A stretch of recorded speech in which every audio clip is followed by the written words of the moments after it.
Good evening and welcome to another episode of The Fire Caves, a Star Trek Deep Space Nine podcast. I'm one of your hosts, Perry. And I'm your host, David.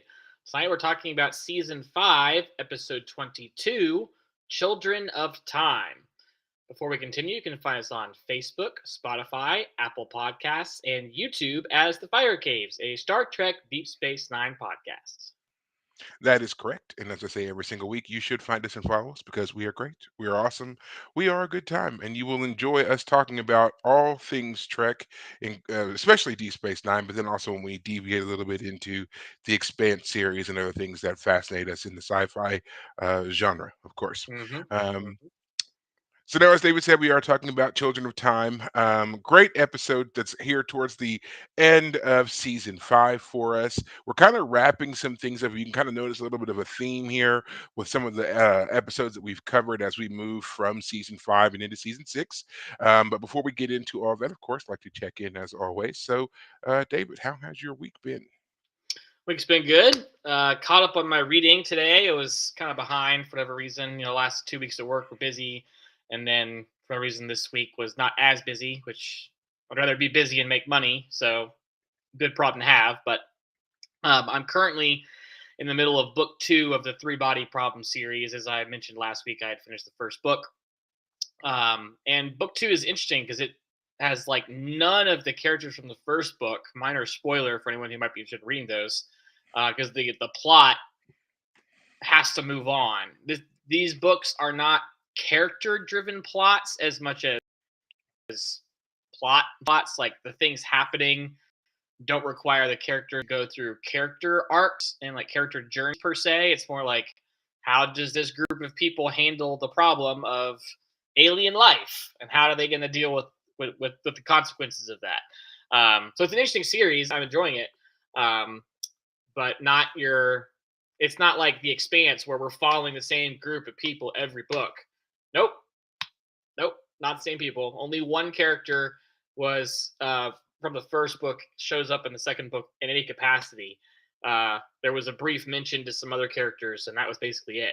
It's a whole new set of characters, even though the timeline is not like only like a couple of years after the first book. So interesting plot, enjoying it. I'll get on to book 3 after I refinish that one, but that'll probably be at least another week or so. And yeah, that's pretty much all I'm up to these days. How about yourself? Well, I have really gotten back into Star Trek Online this week. Mm. Actually, it's been a couple of weeks, but feel like this last week I've really kind of gotten into it, doing the missions, exploring it. It's great to be a little bit more immersed in that world. Just recently, I finally got the missions that allowed me to go to Deep Space Nine. So I Mm. was running around on the promenade and in ops and stuff. It's a lot of fun. It can be slightly confusing. They don't really.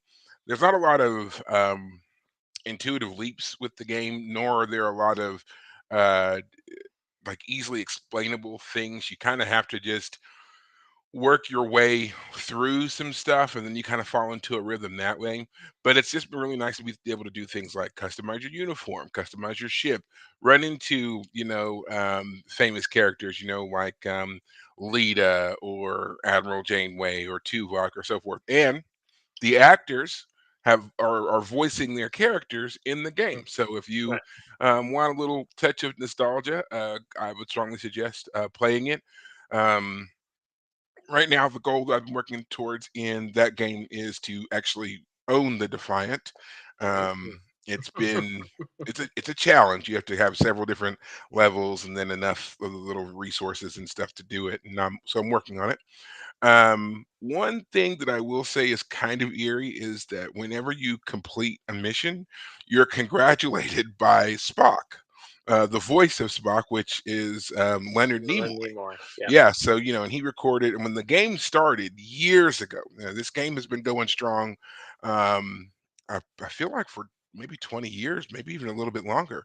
But when the game initially started, he was heavily involved in the initial, development and voicing his character, of course, the legendary Spock, Mhm. and so forth. So they have kept that going in the game. Right. And so now, like, there are a couple of missions that you can play where you interact with Spock and you get that experience. But then every mission, though, whenever you level up, you complete it, whatever, you hear congratulations in your head, and it's or in your headset, and it's Leonard Nimoy. So the first time it happened, it was really jarring. I was not expecting it. And so, yeah, it's nice that his, legacy has continued, but Mhm. it was a little disconcerting the first time that other than that, I've been also listening to the audiobook of the 6th book of the, Expanse series. That has been going Nice. pretty well. Great. You like the pacing of it. I feel like it's a great way to for me, because I feel like I'm always doing stuff, right? Um, Mhm. there's always something I need to get done somewhere, or something that needs my attention, or whatever it is. Being a Right. single parent, it's hard to just find time to just sit and read, and there's nothing else to do. Right. But when I'm driving to the store, driving to the gym, driving to the school for something, or doctor's appointments, or whatever it is, I can turn this on and listen to it, and that has been really cool. And I have found that I have retained it. I've gone back, grabbed the book, and just kind of like tried to like read just to see if I needed to do any kind of refresher. So far, my memory's holding pretty good. So I think I'm gonna go ahead and entrust myself to the audiobook process and go that route. And I find that I get through things faster, Hmm. you know, Mhm. this way. So Mhm. I'm gonna do that for this whole 6th book, and when we get our chance to talk about it, we'll see how well it feels like I do based off of Good. that or not. But other than that, I'm really enjoying it. The person that's narrating the book, it's on Spotify, by the way. If you're interested in following along and doing the audiobooks, you can do it on Spotify. The person that's doing it, I like his voice. He does mispronounce things, and I say mispronounce in air quotes because, of Yeah. course, the book is written, whatever, and then what I've based everything off of what I've heard from the TV show that was Mhm. on Amazon. Right. So they said the names first for me. I saw the show before I read the books, so Right. those and the pronunciations are solid in my head from Right. that. So something different is a little bit off, Is there an but example? of course there is. My favorite. Christian Avasarala. So on the show, that's how they pronounce her name, Right. Avasarala. But the person reading it, he says Avasarala. And I don't like it. It's a slight difference. So again, from the show, he says, Something. yeah, it's almost like I feel like he's jamming some things together. So on the show, they say Avasarala. He says Avasarala. Don't like it. But that's just a Yeah. personal Huh. preference. So Interesting. yeah. Hmm. Gotcha. He does at times try to do some accents, some inflections, which I don't like either. I'd rather him just read it. But I kind of get it because, like, for example, there's the Belters who talk. There's Alex, who's a Martian and has a distinctive twang to the way that he speaks, and so he adds some of that in there as well. I kind of wish he wouldn't, but I understand why he did, so Right. I'm not really upset on that end for that. So, but overall, again, I'm enjoying it. I like listening to it, and this is my first real foray into audiobooks. Typically, I didn't do audiobooks, Right. so yeah, we'll see how this goes. Great. Um, Besides that, I've also been trying to pay attention to some of the new Trek news that's coming out. The final season of Discovery is set to drop in April. They are shooting currently the next season of Strange New Worlds. There have been some release pictures of the new design for the set, some new sets that are being added to that show, which look pretty interesting. One in particular is a feature of Spock's lab, which is going to get its premiere. And then, of course, major news would be the Star Trek Section 31 no longer TV show, but instead movie that they are going to be doing, Mm. starring Michelle Yeoh. I honestly believe that the switch from TV show to movie is largely due to the fact that in this interim of time that they have been talking about doing a Section 31 show, which they started in the first season of Discovery, like 5 or 6 years ago. Right. I think that in that interim of time, since Michelle Yeoh won the Academy Award, obviously her star power and credibility has shot up exponentially, and so the ability to tie her to a TV show became harder and harder. And Right. so they instead went with, instead of doing this show, we have to pay her an extreme amount of money to do this thing for a potentially, 4, 5, 6 year engagement. We're going Right. to go with a movie instead. So I Right. think that's why it's happening that way. They have announced there are several cast pictures. There are names for characters now. They began shooting the movie in January of this year, and they are, just kind of full steam ahead with that. Now, it doesn't look like there's a release date as of yet. For the movie, speculation has been that it's going to be somewhere in 2026. I kind of hope it doesn't take that long, especially considering that we are losing Discovery by the end of this year, and then Strange New Worlds will be on yet another hiatus also by the end of the year. So, with there being nothing else, there will be no Trek, no new Trek, no of any kind until the movie would come out in 2026. So we'd be like a year and a half without anything. So, Right. not looking forward to that, but we'll see. We'll see what they do. Um, but we're not here to talk about all that. We are here to talk about Star Trek Deep Space Nine. Again, Children of Time being the episode. I believe you gave the recap last week, Yeah. so I will take up that mantle for us on this episode.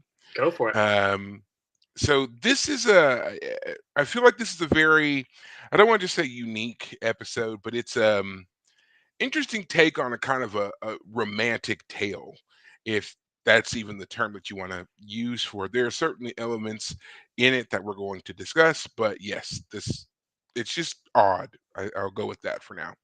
So this episode starts with our crew on the Defiant. They're on their way home. They've been in the Gamma Quadrant on extended duty for quite a while, and they're finally getting ready to return home. Everybody seems pretty exhausted. Dax talking about, can't wait to sleep in her own bed, so forth and so on. Just as they're getting closer to the wormhole, Dax gets a anomalous reading, which leads them to a planet which seems to be surrounded by swirls of energy that are in some state of quantum flux. It's unique, it's unusual, but they, in order to figure out what's going on, they would need to get closer, which means a little bit of a detour, which means delaying their going home. They kind of bat the idea around a little bit as to whether or not they want to do this, because everybody's just so tired and is really looking forward to being back on the station.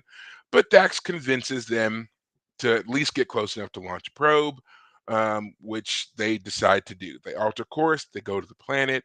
It's determined there could be life forms on the planet, but in order to really make any kind of true determination, they're going to have to go through the weird quantum flux fields and get closer. When they do this, it accidentally basically locks them in place. And they are now able to determine that there are people living on the planet and that they're mostly human. This, of course, piques their curiosity because it's in the Gamma Quadrant. Humans, there aren't that many humans in the Gamma Quadrant, period. Right. They beam down, they find a settlement of 8,000 people, and these people are claiming to be their descendants. Turns out that the quantum flux that surrounds the planet um, is going to basically mess up the Defiant when they try to leave. It causes the ship to be thrown 200 years into the past, Hmm. and the crew on the Defiant will stay there, obviously raise families and so forth, which will flourish and thrive as this community. They meet two of the community leaders, one named Yedrin Dax, who carries the Dax symbiont, and basically explains the science of what's happened to them. Right. Um, I forgot to admit that while they were passing through this energy barrier, it wreaks havoc with a bunch of the Defiant systems, but it also shoots out an energy blast at Kira and it damages her neural pathways. And while she initially feels fine, we hear later on that she is slowly suffering from neural pathway degradation, which will eventually lead to her death. And from what they say, sounds like a rather painful death. And there's nothing they can do. There's no equipment they have on the Defiant that can cure her. She would need to go back to the station, but obviously, if they get thrown back in time, that's not going to happen. Also, because of the quantum flux of the field surrounding the planet, Odo cannot hold his shape, and so he is reduced to a gelatinous mass, which they put inside the special stasis chamber to keep him safe. Right. Um, so now back to the colonists. They again determine what it was that caused the issue, in which we'll throw the Defiant back in time. And Cisco makes a point of, well, hey, now that we know this is going to happen, we can avoid this. And if we do avoid it, as Worf points out, all of this settlement, everything will cease to exist.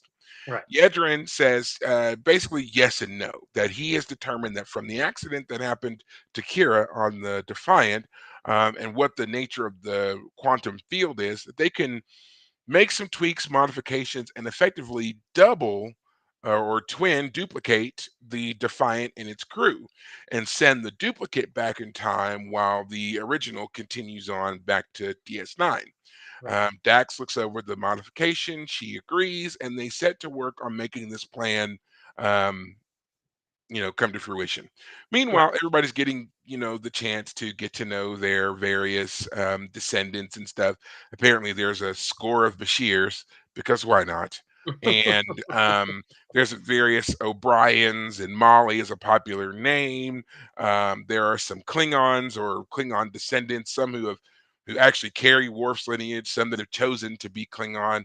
They live in a separate encampment elsewhere, but they come to greet Worf, and they're just everybody's just basically having a good old time getting to know their potential descendants. Right. Um, Dax continues to go over the plan, realizes there's a flaw in Yedrin Dax's plan, and she reveals this to Cisco. And it turns out that basically Yedrin knew this all along and was not going to tell them. He was going to basically make sure that they were thrown back in time and to establish the colony.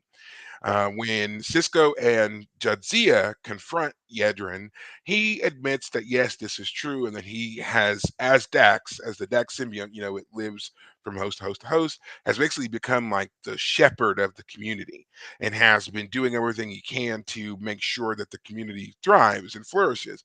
And the guilt that he or the symbiont has felt over the intervening generations, because basically this whole thing was Dax's fault. Jadzia was the one on the bridge who really persisted in them coming to the planet in the first place, and how she was so hell bent on making a discovery, she missed the quantum flux signature or whatever else, and should have known that they couldn't go back, or that they shouldn't have Right. crossed the barrier in the first place. She feels a lot of guilt about Cisco not being able to see Jake again, and Kira's death and so forth, but basically has made up for that by stewarding this community the whole time. Right. Um, Cisco now has to make a decision as to whether or not they're going to go through with this plan and go back in time to secure these 8,000 lives, or if they are going to avoid the danger and go back to Deep Space Nine.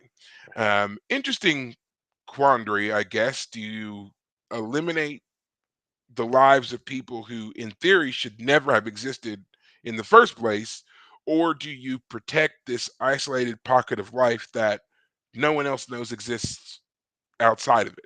Right. Um, there are some people who put up some umbrage.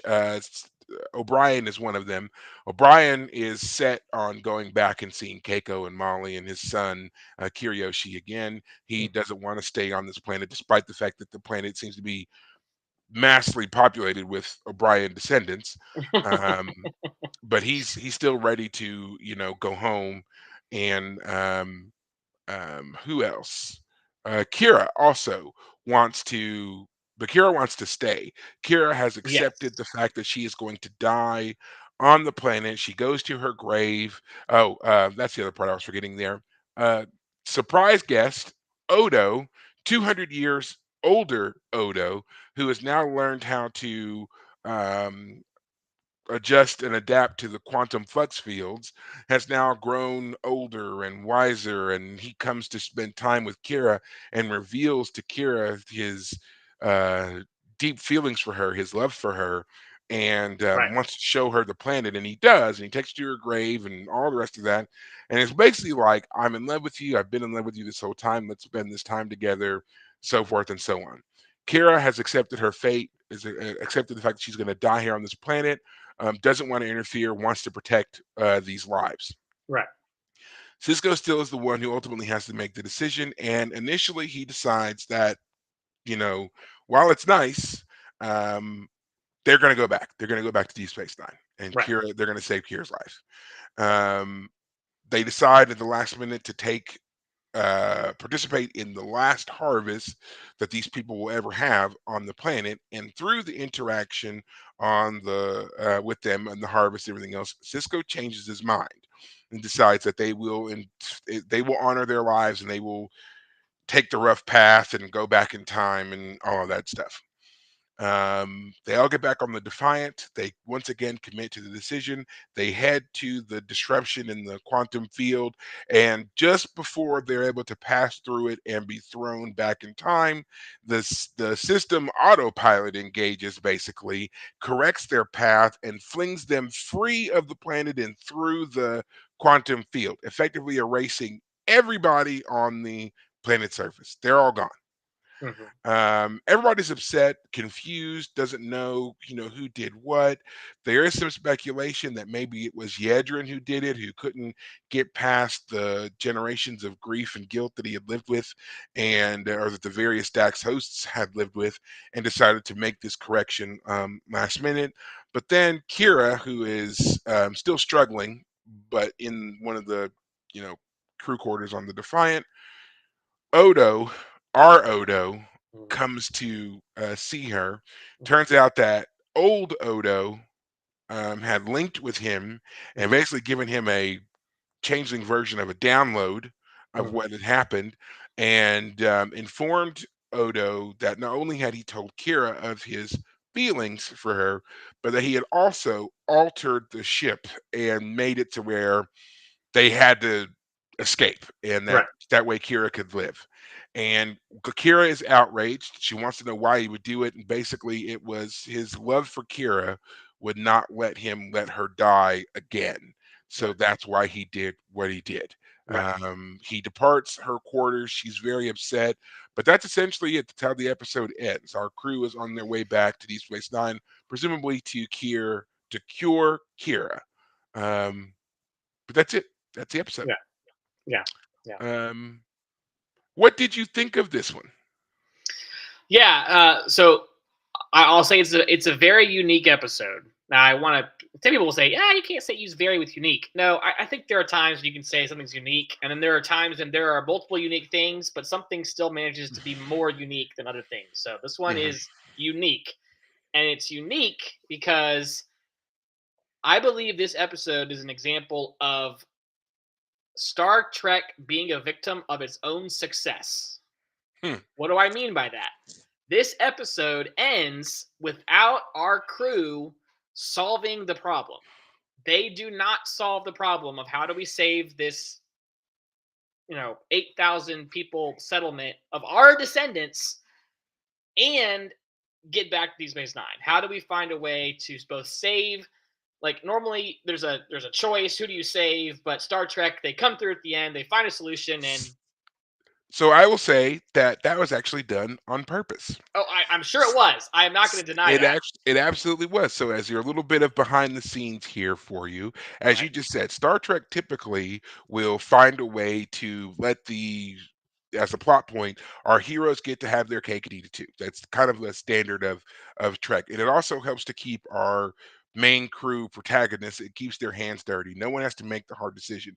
If this Right. had been a TNG episode, for example, then in if they had still gone this same route of wiping out the colonists from the past, Mhm. then it wouldn't have been any of our protagonists who made the decision, whether it was a past version of them or future version of them or whatever. Never would have been them. It Right. would have been, as Cisco had initially suggested, Yedra and Dax, a third party separate Right. from our main crew, Right. having made that decision. Right. Or they would have gone the other route where the initially proposed plan of creating a duplicate would have worked, and then Exactly. they would have met their descendants in future time or whatever as Right. they did initially. That's how that would have gone down in a TNG or even original series episode. Right. But the point here was to kind of bloody the nose of some of our protagonists a bit, Right. and they did choose Odo for that because of the kind of weird love triangle that he's in with Kira and Shakar and so forth. Right. Also, need to point out that Kira mentions that she and Shakar had broken up a week prior to this mission. Yeah. So yeah, that was all done on purpose to kind of make them stand apart from other Trek shows that had come before, especially when dealing with time travel and solving their problems. Right. And that's exactly what I mean by when I say that Star Trek in this episode is a victim of its own success. Because we are, as watchers, are used to seeing a Star Trek episode end with our team pulling off a brilliant, something or other, Mhm. usually with some sort of technology, some sort of mumbo jumbo, some what's the word? The tech. Trek no babble. Yeah, Trek no babble. technobabble. Some technobabble gets said, and we save the day. That does not happen here. And the reason I'm saying it is Star Trek a victim of its own success is it is pretty clear and obvious that the fact that it doesn't go that way was an intentional choice of the writers. Mhm. This Okay. episode feels different on multiple levels. Yes. Some is good, some I'll put it this way. Because I feel like this episode was kind of like they made it end this way, they didn't have the solution. It's jarring, and so it's just kind of uncomfortable in that jarring It's sense. yes, it's very uncomfortable. I will give that. I will agree with you. It's very uncomfortable because it does not give us that kind of soothing ending that we're used to with Trek. It is kind of an uncomfortable one, and it makes it a great one to talk about because you want to know if any of these actions kind of fly in the face of the characters that we feel like we know. Like Right, for example, Odo being our upstanding moral sense of justice that we've had on the show the entire time. right, He's the one that suddenly broke with what the rest of the crew had decided and what they felt was objectively the moral thing to do. He forced their hand and made them commit to an action that wiped out thousands of people. right. So I Yeah, feel like sorry. this is one of those that we no, I understand. I feel like it's one of those that we could have definitely benefited a little bit more from maybe seeing the B story, which is the love angle between Kira and Odo. We didn't really get a whole lot of that here. Right. So yeah, it's interesting. I wouldn't even really say it's fully on a B storyline. It's incorporated well into the A plot, but I feel Right. like maybe if it had been a true B storyline and we'd have seen more of that development, it would have made this story a bit more um interesting. Yeah, well, let's talk about that then, because the Odo part of this episode is the most interesting part. This new aged Odo, he can make his face look more human. He Mhm. looks older. He looks more content with himself. When he first shows up and sees Kira, he's like enlightened. Like Yeah. he's a new man, and you really kind of love him. He's great. However, we come to realize by the end that his desire to be with Kira and not himself personally. He wants our Odo to get a chance to, now that he's revealed his affection, now that that barrier has been broken, he wants this new future to happen. He wants Kira and our Odo to, whatever happens next, happen. So he says, for example, Kira has decided that if they go back in time and she has to die in order for these 8,000 people to live, that she's willing to make that sacrifice. And he says to her, well, you're also sacrificing the future. What about all the future children that would have come if you go back to the station? She's like, those people don't exist yet. These people exist right here and now, and I can't just abandon them. But as we come to find out, with the Odo revealing what happened with the old Odo, the 200-year older Odo, is he single handedly forced the hand of our team with the Defiant. He programmed the Defiant to somehow skirt part of the anomaly and not go back in time. Which again is an example, I would say, of the writing working to make sure that there is no solution. I mean, there's the music is really rising up in a way that we don't really normally hear in those moments. There's a normally by this point in the episode, it's more like a countdown to like we have to do it by this Mhm. point. We gotta get things done. I mean, one of the things this episode could have done would have been like, okay, well, we're not going to do what we did last time because that resulted in the 8,000 people after 200 years. Maybe what we need to do is just stay longer and work out the problem more. So instead of saying for 2 days, we say for a week and then figure out the problem. That would have been a solution that would have been the normal way things would have happened, I would say, how they might have tried to solve it this time. They didn't do that. They still acted as if they had to go right now. Well, I They think there was a time constraint. I think they said that early on that they had like 39 hours, 40 hours, something like that, that they would have had to have gone in order to make the timeline work. So they couldn't just stay there. They would have had to have left at that particular time. True. If they were going to go back in time to the correct moment, that's right. Yes, they had to hit the anomaly at the same time as the original trip. Um, so I guess this also comes back for me to a point I've said multiple times when it comes to time traveling storylines. Which, how far back was it that we had the guys from the time travel agency show up and give Cisco a hard time? That was this season, wasn't it? It was earlier on, and they were the temporal agents that were from the 24th century, but the incident that they were coming to talk to them about happened 150 years ago, Right. Right. retrospectively. Yes. But anyway, point being is that this is another time travel episode, and whenever you do a time travel episode, I'm gonna get nitpicky. Hmm. And for me, this storyline is an example of what I'm gonna call the shoestring problem. It's kind of an inversion of the grandfather paradox, where the grandfather paradox is if you went back in time and killed your grandfather, how would you have existed to go back in time to kill your grandfather? This is the other way around.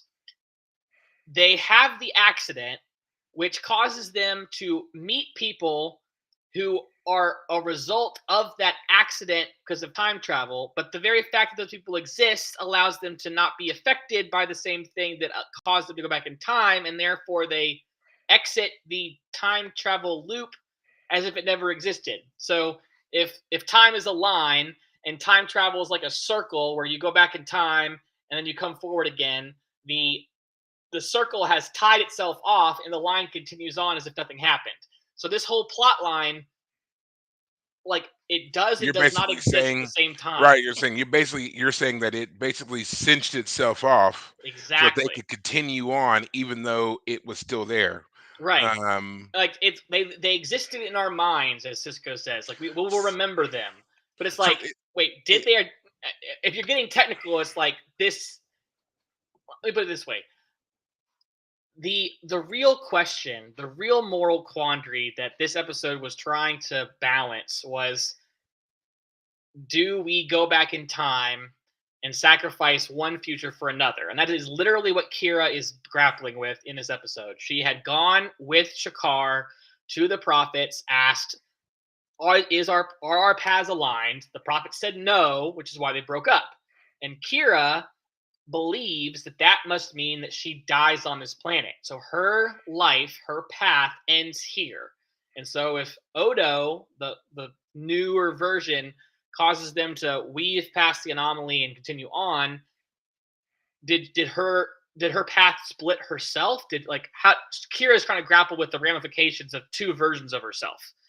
So I would almost say that that makes it more of a selfish thought on Kira's part because it's almost like what you're implying is she went to see the prophets with Shakar, asked if their paths were together.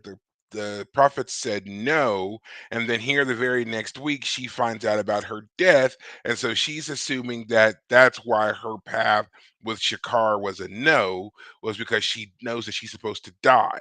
So she Right. was adamant against doing anything to change it because she felt like if she's not supposed to be with Shakar, then she's supposed to die. Right. She's not allowing for any other thought of it just means you're not supposed to be with Shakar. You could be with Right. someone else. You could be alone. You could do, Right. there's a bunch of things that you could do, but Right. you're focused on this whole, because of your loss of Shakar and you're Right. sad and you're missing him, you would rather think that your life ended Right. than continuing on without him. Yes, it's easier for Kira to sacrifice herself in a noble death than it is to grapple with the ramifications of Living relationships in alone. general and Hmm. the relationship with Odo in particular. How is Kira going to respond to now knowing that Odo has always been in love with her on some level, and that every time that he's ever heard from her relationship issues, it's been a struggle for him internally, even though externally he's been able to keep his affections from her knowledge. Now she knows. What does that mean? So So, and to continue speaking about Odo, do you remember how we talked about in the episode A Simple Investigation and Odo finally having a love interest and all that? How I really felt like this was kind of a coming of age story and it was setting them up for later relationship stuff. I sure. feel like this episode really plays into that because of the fact that, we, one, we really don't know how old Odo is. We don't know how long he was adrift in space before the Bajorans found him or he found Dr. Mora or however that went. We don't know. Right. So I mean, Odo could already be several hundred years old before we Mhm. met him in season one. Right. We don't know how development and stuff like that works really for changelings, and so Odo has this older, gruff exterior Mhm. that we've come to know and associate as a part of Odo, Right. but we don't know if that's because he's lived a large number of years and that's who he's become or what. And now that we see this older version of Odo, who seems just as healthy and virile and everything else, he's if even more informed of himself and knowledgeable, but nothing is slowing him down age wise at 200 plus years of age. Right. But again, I feel like we're getting this, he's wrapped up these certain things with his overall development to put him into position to be the well-rounded, thoughtful, whatever, the ideal partner basically for Kira. The only Right. thing that was really missing in this was the big reveal, which Right. we now get. The older version of him forced his hand on it, but still, we now get it. And Right. even if our current Odo wasn't ready to do said reveal, Mhm. old Odo gave him that by giving him by melding with him, by merging with him and giving him the download of all that happened and so forth. So Right. he gets the benefit of 200 years of experience, Right. you know. So once again, I feel like they're keying us up here. They're taking us along a particular path here, and basically they're doing everything they can to put these two on um, even footing to Right. make the romance and the falling in love work. Interesting point to note that both Nana Visitor and Renee Aubergenois, Kira and Odo, respectively, while they liked the episode overall, they did not like the initial part of this storyline involving how they Learn have about. this reveal, learn about each other's feelings, and ultimately how it ends with Odo making this choice and so Yes. forth. Renee, in particular, was upset with that. He felt like it was a little bit of a departure from Odo's character, what we knew of Odo beforehand, for him to suddenly do this thing. Yes, I have to really agree with that. This character, this newer, well, I guess is he newer or is he older? Let's the 200 plus year old Odo, when he first shows up, he's so calm and collected and warm. He's got a smile on his face. His features are more human, so he looks more real, and he just comes off really warm. And those first couple scenes, like when he's showing her the planet and he's talking with Kira, are great. But by the end of the episode, when it turns out that he single handedly made this decision on behalf of everyone, and he didn't do so because of some greater purpose other than the fact that he loved Kira is unfortunately a selfish decision. And so this older Odo in the end is not necessarily a respectable person. I mean, at the very least, his decision was morally complicated, which is the whole point of the episode. Don't get me It wrong. really is. It really is. It is to kind of throw some dirt on an otherwise shiny character. That was Right. definitely the point here. And I would have loved to know more about this Odo. What has his life been? I mean, unfortunately, the one problem I have with the character in this episode is we don't really understand what his relationship with the rest of the group is. We never see him interact with anyone else but Kira. That's Uh, true too, which I thought was really strange. We yeah, never see Odo reunite with Cisco, Dax, Worf, anybody. he He might be he a ghost for all solely we know. right. He solely appears to interact with Kira and to disappear. What Right, has his interaction been with these other descendants that he's clearly been living with this past 200 years right. on this planet? Why did no one mention him? Yedrin Dax made no comment about Nope, Odo at all. No nope. one mentioned In Odo. fact, at the end of this episode, when they're trying to figure out who did it, they think it was the other Dax guy. Dax is, Mhm. Jadzia's descendant. And then we go to Kira and her cabin, and Odo comes in. And by that point, I knew it was the other Odo who did it. It was clearly who it was him. But no one ever mentioned the other Odo as a possibility because they never met the other Odo. Again, It the makes other me Odo it make is a it ghost. Yeah, there's a large part of that story that was definitely untold. I mean, heck, we found out about how Worf's descendants were living and people who chose to be Klingons and everything else. Hear all about the multiple O'Briens and Bashirs and everything else. Why did no one mention Odo in this community? What function did Odo continue to serve Yeah. through the generations? Like No it'd one be brought brilliant. him up. It'd be brilliant to say that both Dax and Odo, because the symbiote and of course Odo being the originals, were able to They keep should the have group been together. They right. were They the should have been like patriarchs the of the society of exactly. yeah. They should have But been the de facto leaders of the society, but we did right. not see that at all. And the fact that Yedra never mentions him, it makes me think something must have happened. There Well, must have been a schism, a falling out, something. And I could just see that, Changeling Odo just basically just took off and was living in the wilderness. I mean, he doesn't that's need what a it feels like. house. It It That's sounds exactly like what he it feels literally like. set up a tent outside of Kira's grave and has for 200 years been waiting for this moment for her to He's reappear, been the and that's he's it. been the he's been the tree shading her grave these past Exactly. 200 years. Might even have Uh, been the actual gravestone for all we know. right. I mean, Casket. I mean, he could be anything he wants, right? right. He Um, doesn't he doesn't need a house, he doesn't need food, he doesn't I mean, he's just out there. yeah, What has and again, the fact that he is the change, it's weird. That is a glaring plot hole in this episode that yeah, no one in the community mentions Odo at all. yeah, What has Odo been up to for 200 years? yeah. I mean, it would explain why he then chose to deviate and make them, go back to the future. Maybe Odo's cracked. Right, Maybe old, calm, and collected Odo is nuts, and he's right. been living by himself in the woods for 200 years, and he Well, saw this as an opportunity to change that course of his life. and that's exactly what I'm getting to. The character, when he first appears, comes off as a wiser, older, more mature Odo, and by the end of the episode, You're not maybe he's sure. cracked. Maybe there's something wrong with him, and that's an unfortunate. Like the reason it's sad is because if the reason this character is broken is because he's obsessing over Kira for 200 years, then I don't have much hope for this future relationship between Odo and Kira. That could be a problem. So it's like okay, we'll have to see what happens. But this Yeah. also brings up another little interesting point of we have the Worf descendants living by themselves, and they try to live a warrior culture. But for 200 years, I mean, they're all living in one community. Other than the Worf descendants kind of being apart, they're not fighting some sort. There's not been a civil war. There's not a schism in No, this it's just that they've society.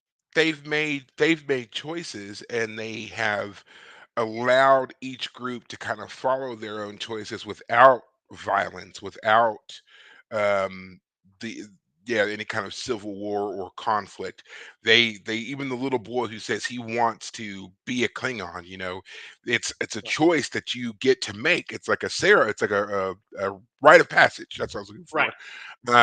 And if that's what you choose, then that's what you choose. No one gets in your way about how you want to live your life. You just can, Right. or you don't.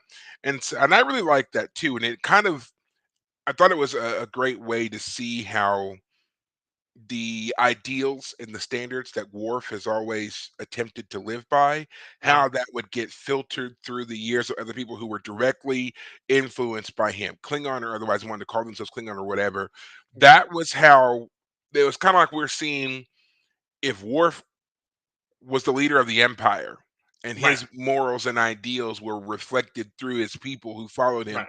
what would they come out to be? Because I mean, I'm sure that's what people have a question that's come up at some point. If Yeah. Worf was to be chancellor of the Klingon High Council, how would his influence affect other Klingons? We Right. see one potential In the outcome mirror of that here universe. in this episode here. Yeah.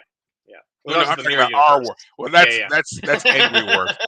That's Angry Worf. I don't count He's that. a I'm talking different about, character yeah, I'm talking altogether. about our, Yeah. you know, Yeah. And this is it's Worf influenced by humanity, by Starfleet, who has descendants and teaches them the morals and honor code that he personally lived yes. by.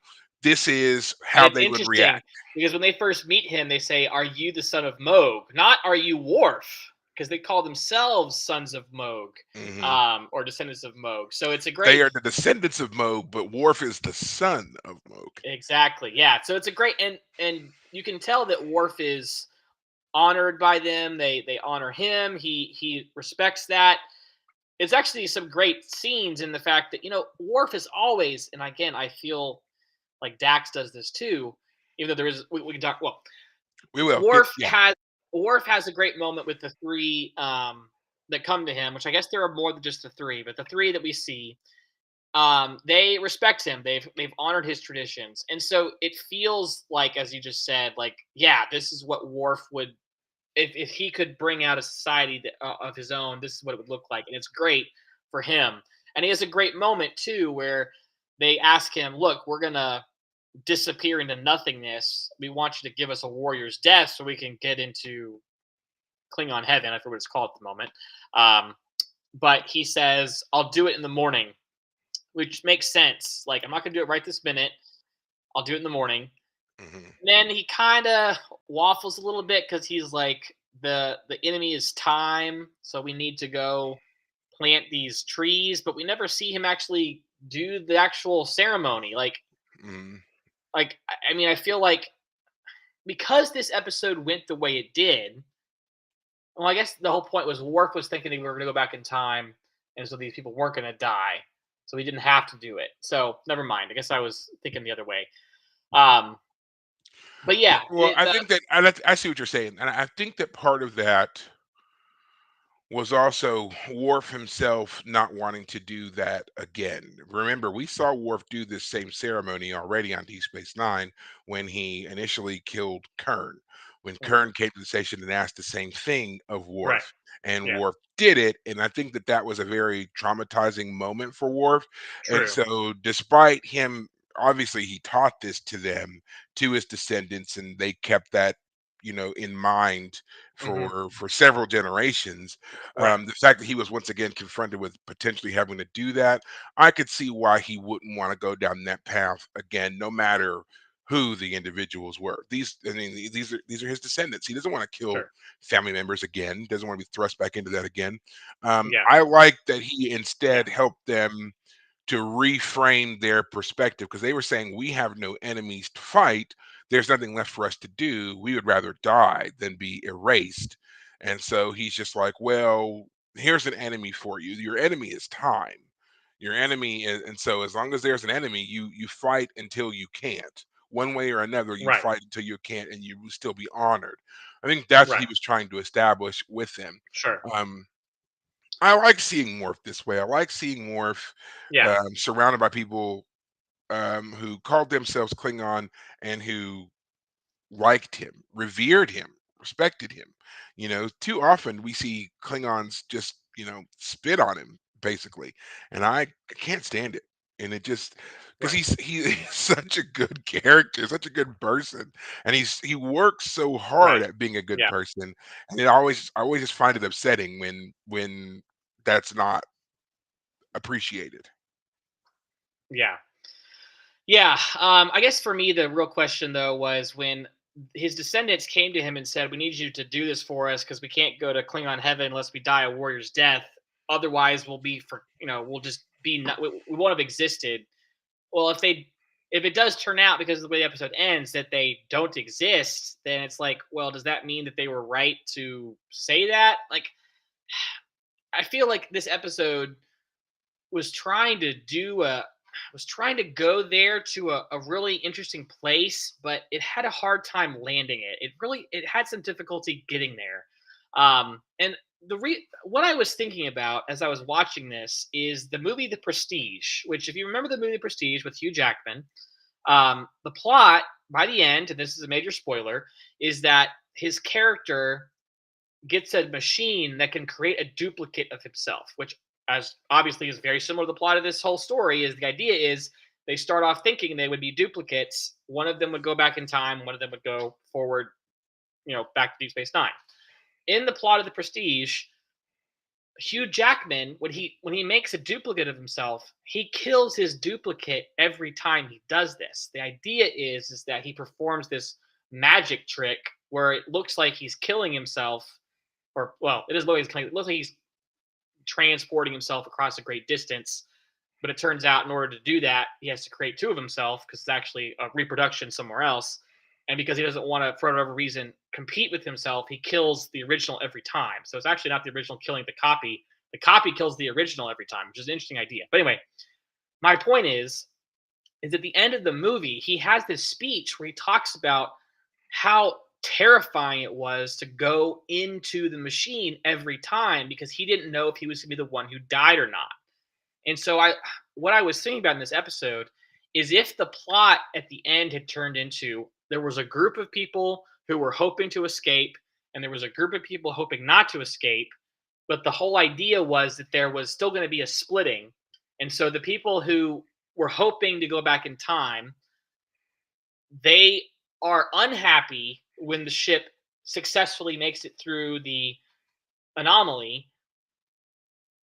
That would have been interesting. Like if Kira believed that her path was supposed to end on this planet, then escaping, as we kind of see in this episode at the end, is somehow wrong in her mind. But O'Brien is right to be like, well, I mean, I have Keiko and my family back at the station. I can't abandon them if I can get back to them. I can't just go back in time. And so for O'Brien and Kira and the others to have conflicting emotions about the success of the mission, not because they don't go back in time. Maybe there is a version that goes back in time, but there's a group that goes back in time and another group that goes forward. I'm not saying two different like Cisco goes back and Docs Yeah, doesn't. I'm talking about like there's a copy of each of them. yeah, That would have been really interesting. Like, I mean, I wouldn't want to go back in time and have to start a whole new settlement. That would be terrible. That would be really hard. I'd want to escape. 8,000 people be damned, like, like, sorry, I don't want to have to do that. That sounds terrible. O'Brien is the one who's really fighting against this, and he gets a hard time from other people because it turns out that after 10 years after they go back in time, he finally marries someone and starts a family again. It takes him 10 years in this alternate timeline to come to terms with it. And it turns out it's one of the women in engineering, which, I guess part of the problem there is like, power dynamics. We never meet this other woman. If this episode had introduced this woman that O'Brien is supposed to have married in this alternate timeline and him having to grapple with that, that would have been really interesting. Like, yeah, O'Brien, here's your future wife. Would you be willing to give up your current wife for this one? Like, O'Brien would have to say no. I can't make that decision. That's a terrible decision to have to make. But then Kira's having to make a different decision. Do I let myself die in order to let other people live? I wish that episode had actually stuck with the original plan. Because here's the other thing. I knew that the other Dax was going to have some sort of secret that he was keeping. I knew there was going to be a twist. There was going to be a reveal. Turns out that there's something wrong with the science. Someone lied. Someone was being deceptive. I saw it coming. It happened. I wasn't shocked. Okay. If this episode had really wanted to, um, well, I guess I'm saying that because the episode didn't or tried to subvert expectations of normal Star Trek plotting, they kind of had trouble, I think, landing it. But if they had tried doing it differently, where the problem wasn't the technology, that's it's not the techno babble that was the problem. If the episode had been, it's not the techno babble, it's not the Trek babble, it's the moral quandary of do we need to go back in time or go forward? But it's not that we can't do it. It's just that one version of you will experience the version of this storyline you don't want to experience. Again, going back to the Prestige, there was a version of him that died every night, who got drowned every night, and another version who got the applause. So, I You mean, know, I'm it's obviously basing my version of what I would have done with the story based on the movie, so I'm copy pasting in a way. So, yeah. Well, it's interesting that you bring that up because you know what? For a long time, that's how people, as another Trek aside, that's how people always assumed that the transporters worked, that the transporter was creating a mhm, duplicate of the individual, and that what we saw beam down to the planet was a copy. The original was destroyed, the duplicate beamed down, and then the same thing happened when they beamed the individual back up. mhm, They have gone through and explained why that is not the case, and that the one beaming down is also the one who steps on the transporter pad on the ship is the same one that ends up down on the planet or whatever.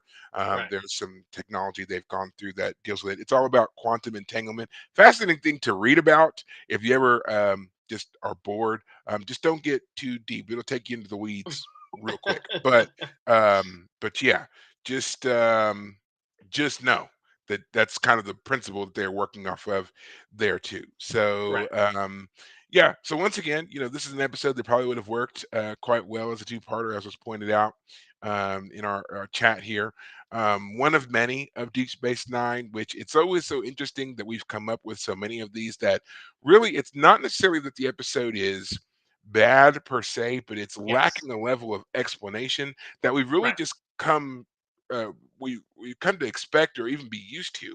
A lot of new science fiction has benefited from this and has done a great job of giving us more detail when it comes to storylines, or at least explaining away those initial plot points which lead us down these nefarious rabbit holes.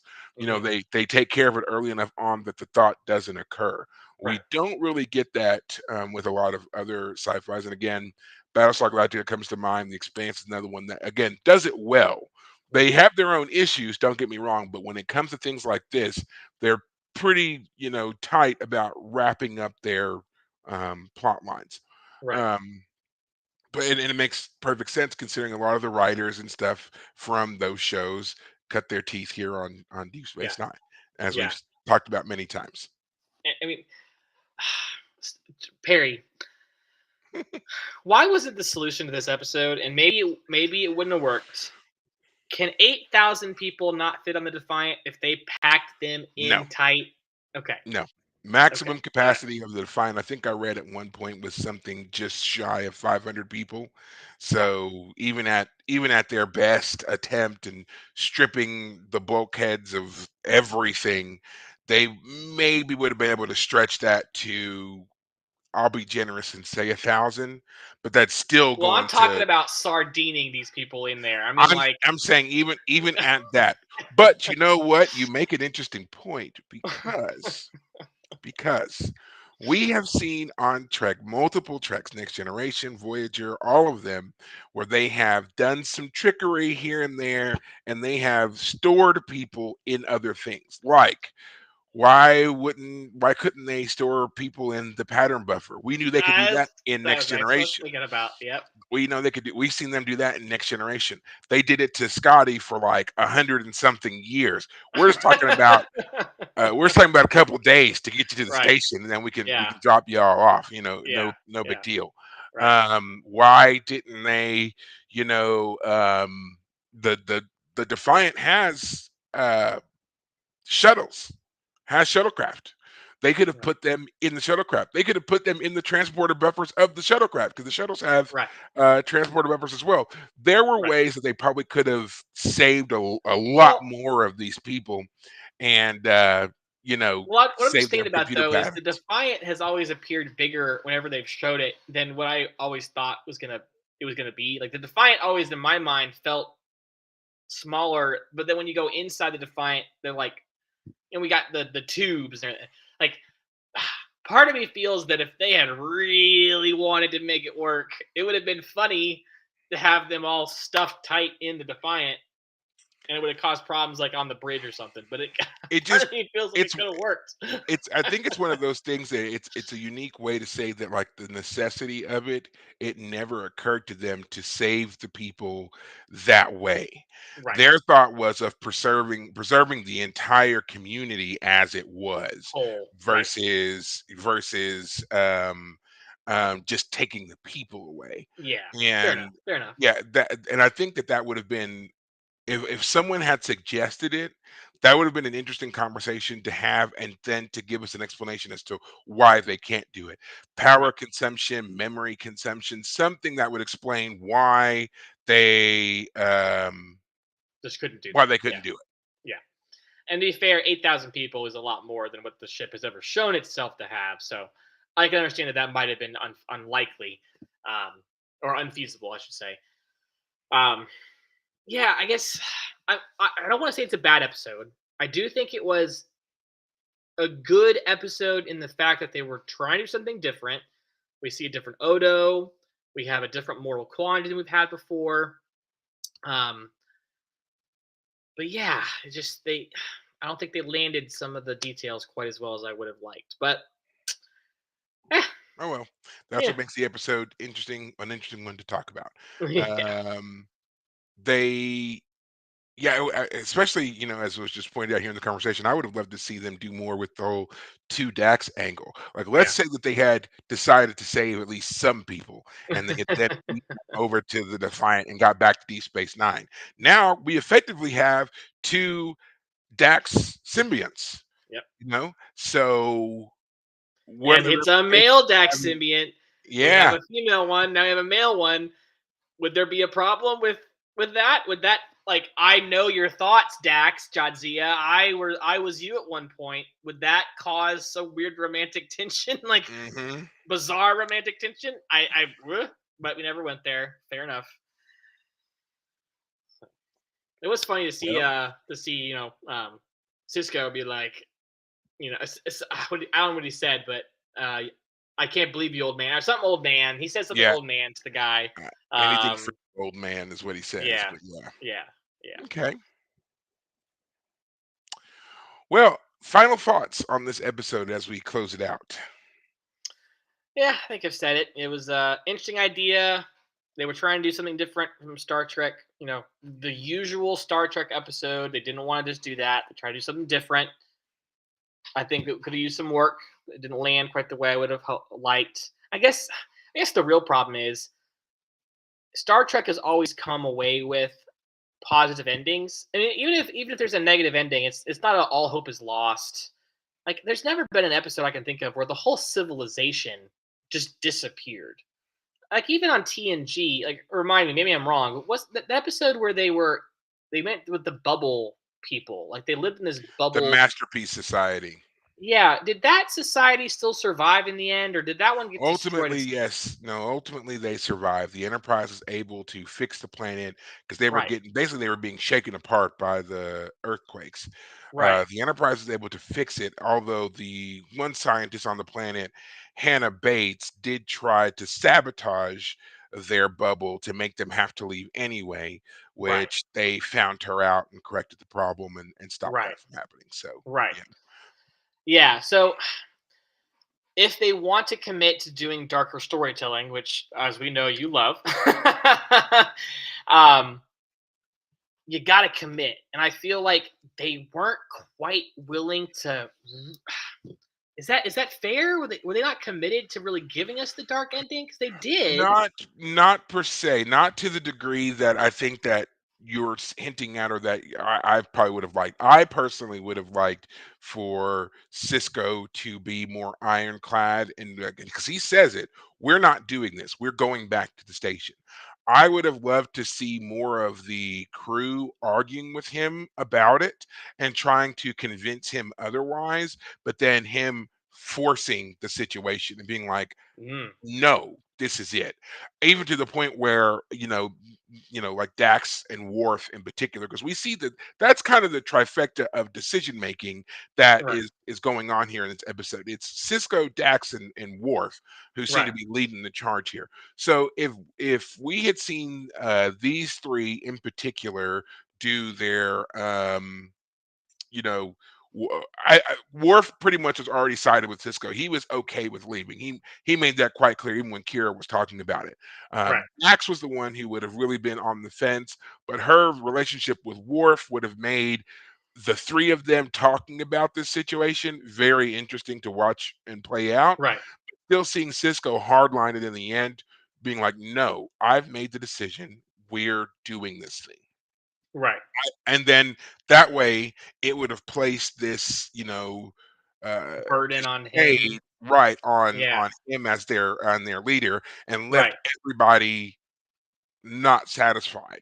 right, The rest of our crew not satisfied, and even O'Brien, who at first was a very staunch supporter of I want to go home, who then later right, changed to okay, I'm okay with staying, to suddenly be thrust back into I don't care if you're okay with staying. I said we're going. right. That would have been interesting to see play out as well. It's interesting you mentioned that Cisco maybe should have been the one to force the issue because if this had been Picard, I think that would have been a storyline that would have been more likely pursued because Picard is the central character of TNG. Cisco has never been given that type of centrality in Deep Space Nine storytelling. Not in Um, a lot of them. He tends to get them when it comes to things where he needs to be it's like someone they need someone to express like righteous anger or be vengeful. That right, tends to be where they will allow that focal point to be him. But when right, it comes to these kind of moral quandaries, they do tend to let that be a group, more of a communal thing. right, And even then, when the decision needs to be made, something outside of the group ends up making the decision. This is the first time it's ever been right, somebody inside the group, even though it was a future version of that person. right, right. Yeah. Again, not a bad episode. I don't hate it. Like I hate some. There was that one episode with Kira and that Cardassian dying. Didn't like that one.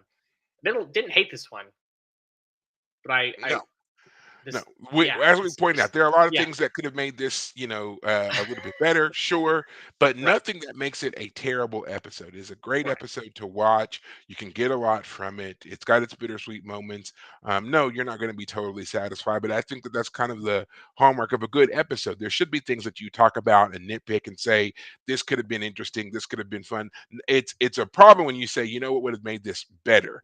I don't right think that we're saying that with a lot of things that we're talking about here. I think we're more just saying these are things that would have made this a more interesting thing to explore if we had right seen this, if they had, gone this way, things along that line. I like that.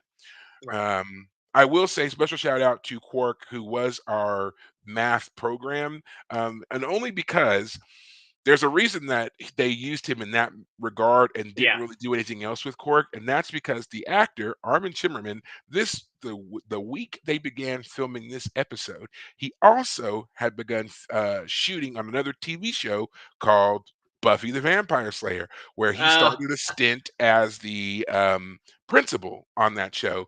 And so he was literally going from one show to the next to do filming. And as you know, takes a lot of work to get into the Ferengi costume and makeup and so forth. so So he his had like time was severely pressed he had five to lines and they said all yeah, right thank you for your service. yeah, yeah. So that's why they were just trying to figure out a way to use him, but also free him up to go and do this other thing. So and even the actor talks about there were a couple of times where he, you know, was up at the studio at like 3 in the morning to get his makeup on, to shoot his lines, to take everything off, to drive across town, to go and film Buffy, and he was just kind of running in a circle of production facilities. So God. yeah, dedication, man. Yeah. Um, well, I think that's really going to do it for us. Anything else that you want to talk about for this episode? I think I said everything I had to say. All right. Well, guys, I think that's going to close it out for us here. As always, you can find us and follow us anywhere you happen to do your social medias, except for X. I've given up on that one entirely. If you have any questions, comments, concerns, things along those lines, please feel free to drop us a line on our Facebook page called The Fire Caves, and of course on our YouTube channel by the same name. Other than that, guys, you can listen to us anywhere you happen to listen to podcasts. I do it on Spotify every week. We are almost all caught up. There is one episode that has not dropped yet, but it should be tomorrow. So then we'll have everything except for this most recent one. So again, if you're watching on YouTube, you're all caught up. You're golden. If you just listen to us on podcast, you only have one left, and then you'll be all caught up as well. So that's it. Other than that, guys, take care of yourselves. Have a great Easter, and we will see you next week. Take care of Thanks, yourselves. guys.